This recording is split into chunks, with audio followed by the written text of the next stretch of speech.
Rich food, fat rich food, protein rich food, fibre rich ஃபுட்னு சொல்றாங்க.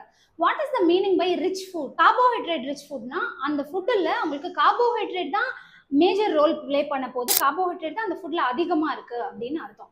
So அந்த மாதிரி ஒரு சில ஃபுட்டை உங்களுக்கு நான் இன்னைக்கு எக்ஸ்ப்ளோர் பண்ண போகிறேன். இந்த மாதிரியான நியூட்ரி இன்ஃபர்மேஷனுக்கு என்னோட பேஜை ஃபாலோ பண்ணிக்கோங்க.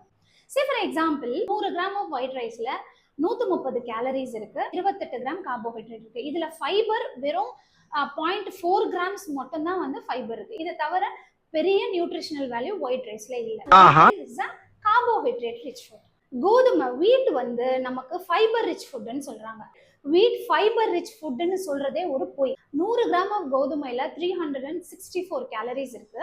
இதுல கார்போஹைட்ரேட் மட்டும் 76 கிராம் இருக்கு. ஃபைபர் பாத்தீங்கன்னா ஆல்மோஸ்ட் 2.6 கிராம்ஸ் ஆஃப் ஃபைபர் இருக்கு.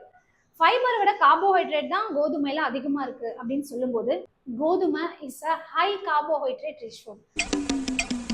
சாப்பிடுங்க, என்ன சாப்பிட்றீங்கன்னு தெரிஞ்சுட்டு சாப்பிடுங்க. ஹை ப்ரோட்டீன் ரிச் ஃபுட்னோ, கார்போஹைட்ரேட் ரிச் ஃபுட்னோ, ஃபேட் ரிச் ஃபுட்னு நினைக்கிற எந்த உணவுல நீங்க நினைக்கிற நியூட்ரியனை விட வேற ஒரு நியூட்ரியன் அதிகமா இருக்குன்னு ஐடென்டிஃபை பண்ணீங்கன்னா என்னோட கமெண்ட் செக்ஷன்ல ஷேர் பண்ணிக்கோங்க.